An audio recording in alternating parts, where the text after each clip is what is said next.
नमस्ते नमस्ते श्री स्वामी समर्थ। मी मजकूर अहमद जमादार, माझं गाव भादोली।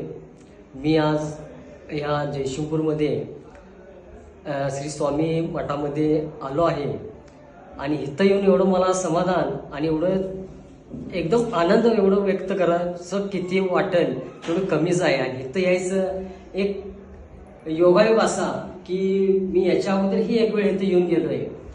ते एका आमचे पेशंट पायस हॉस्पिटलमध्ये माझे सहकारी मित्रच होते, त्यांना ॲडमिट करायसाठी मी आलो होतो। त्यावेळी ते ॲडमिट झाल्यानंतर त्यांना जेवण खाण्याची सोय मी त्यांना विचारली, बाबा जेवण खाण्याचं काय तर नियोजन करू तुझं। तर त्यावेळी इथं कळालं की सांगितलं की आपल्या इथं जेवण वगैरे येत असतं।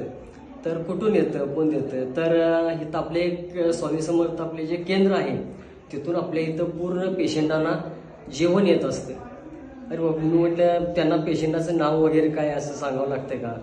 तर नावाची आवश्यकता नाही, फक्त पेशंट आहे एवढं झाले की विषय संपला। नाही कुठली जात त्यांनी विचारतात, नाही नाव विचारतात, नाही काही विचारत, फक्त पेशंट आहे आणि त्याला अन्न हे देणं एवढंच एक मला समाधानकारक वाटलं।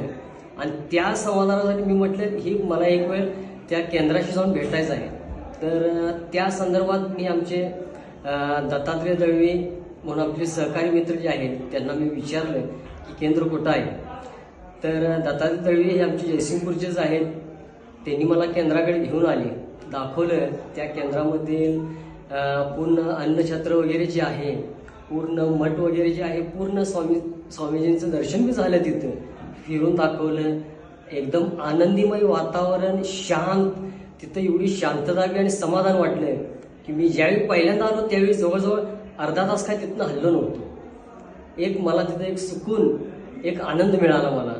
त्यानंतर मी अन्नछत्राच्या इथं आलो, किचन वगैरे बघितलं, त्यांची जेवणाची सोय वगैरे बघितली।